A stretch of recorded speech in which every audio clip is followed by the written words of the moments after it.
Kegagalan mendatangkan kebaikan. Menerima semua dengan ikhlas. Tantangan besar orang percaya,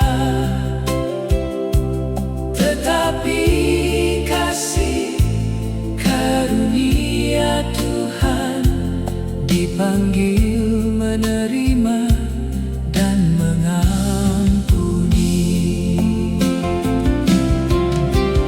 Lihatlah kasih Kristus.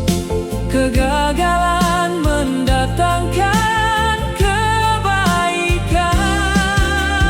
Lihatlah kasih Kristus dipanggil menerima dan mengampuni.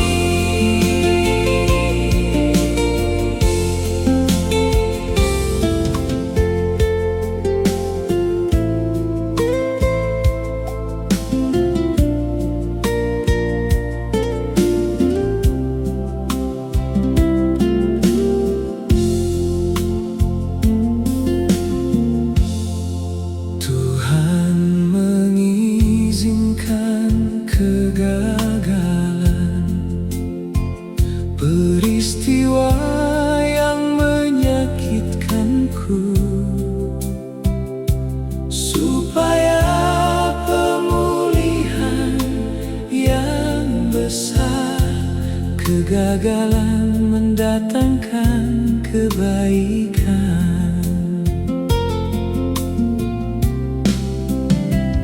Menerima semua dengan ikhlas. Tantangan besar orang percaya, tetapi kasih karunia Tuhan dipanggil